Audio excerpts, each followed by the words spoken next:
Try all you want if you hate Iron Man 3 to get away from any element of that movie, but it seems like they're going to remind you that it's still very much in continuity and you can't get away from it. This time it relates to Black Panther, specifically Shuri.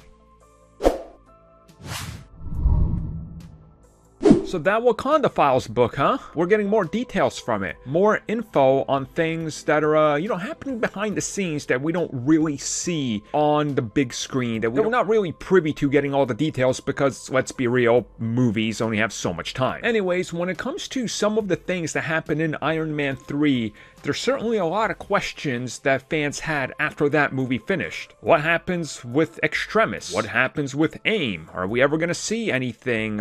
There's quite a few unresolved plot threads and characters that are more or less never mentioned again. So, yeah, what's the deal? Is anything ever going to be brought back up? Well, the Wakanda Files have some answers to some connections and potential things that maybe will at some point come back down the road, or maybe even not. Now, here is a big one that the book reveals, which maybe could play into the future.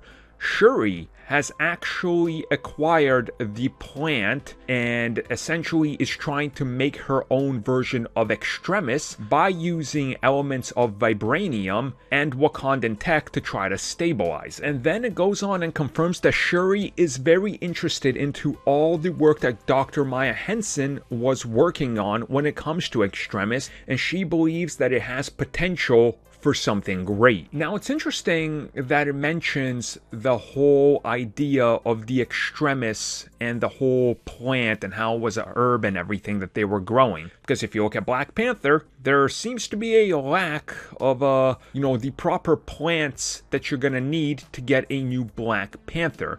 Now, could this actually roll into Shuri, like making a synthetic substitute of the plant because Killmonger burned it all, and them using that as a sort of means to have new Panthers arise, or something along those lines could certainly be interesting. I mean, it would be really cool if that's the angle they took, or maybe somehow Shuri's gonna have, I don't know, some sort of gauntlets that spit out fire or something, or can stabilize somebody's body energy or turn it into fire or something. I mean, anything is really possible. We really have no idea, and it certainly would be cool if they do come back to this somewhere down the road. I mean, if they ever end up using Man-Thing, for example, he has a connection to Maya Henson, so this could possibly be a way to do it. Who really knows? I just thought it was kind of really cool and people found it online, and yeah, it's a nice little detail. Really expanding the universe, if you will.